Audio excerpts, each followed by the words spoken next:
'cause I really love to.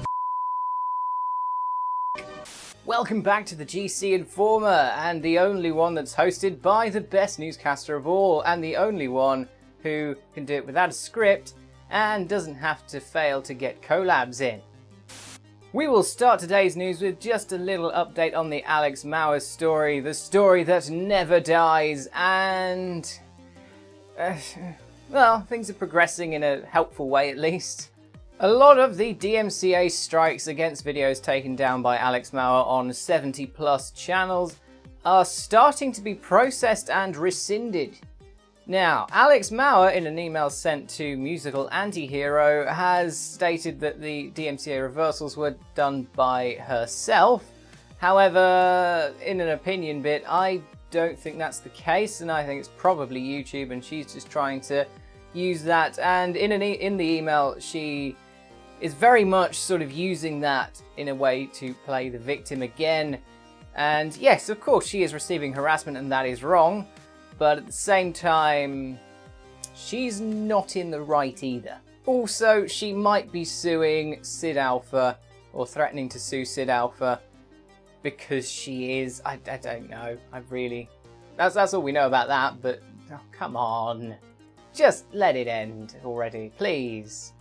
Neir Automata, the apparently very good game that I bought in the Steam Summer Sale and haven't played yet, was released 4 months ago now, surprisingly. When it was released, there were a host of technical issues on the PC port, and you'd think that by now they would have been remedied. However, that is not the case. There has not been a single patch for the game in 4 months, which is a little bit sort of not great.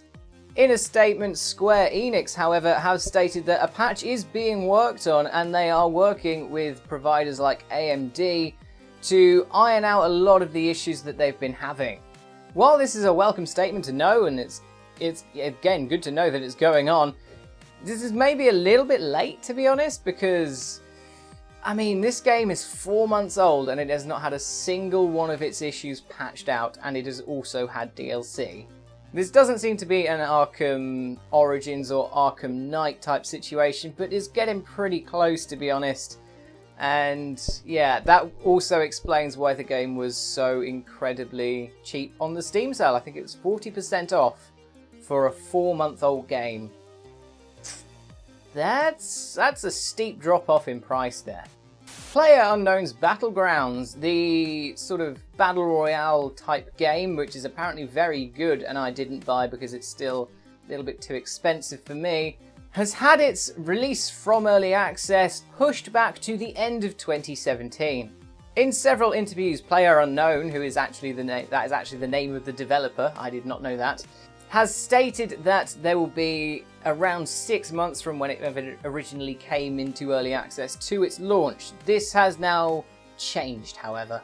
In a fresh interview, he stated that, "I've realised that restricting the release to a single month hinders the ability to release a fully featured game and or disappoint customers."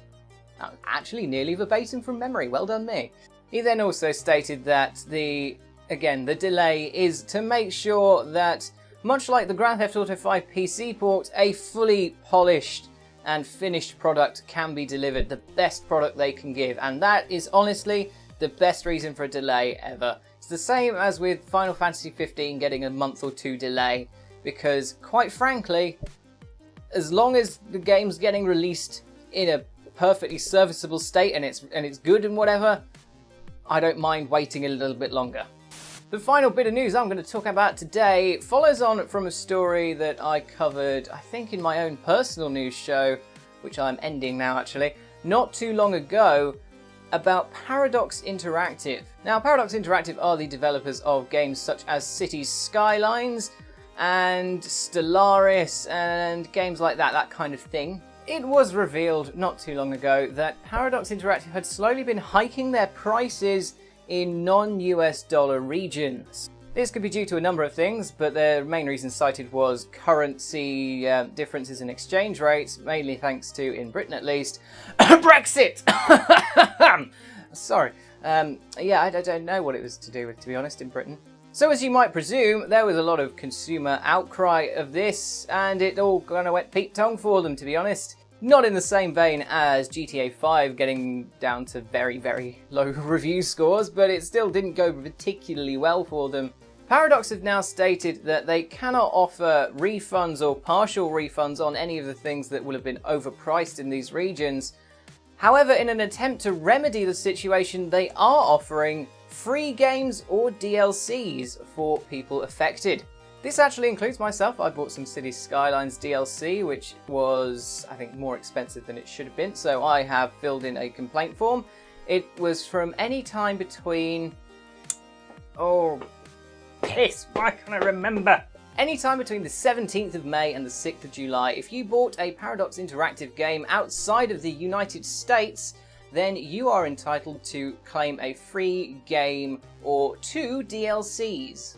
This is of course restricted to the platform that you bought it on, so if you bought it on Steam, if you bought it on GOG, or through the Apple Store, which is apparently a thing, then you can claim your things through there. There is a form on their website currently, which you fill out, and has several different formats of which you can choose what you want from them. I personally went for Stellaris, but other games on offer include Hearts of Iron 4, Crusader Kings 2, Europa Universalis 4, Magicka 2, and Tyranny.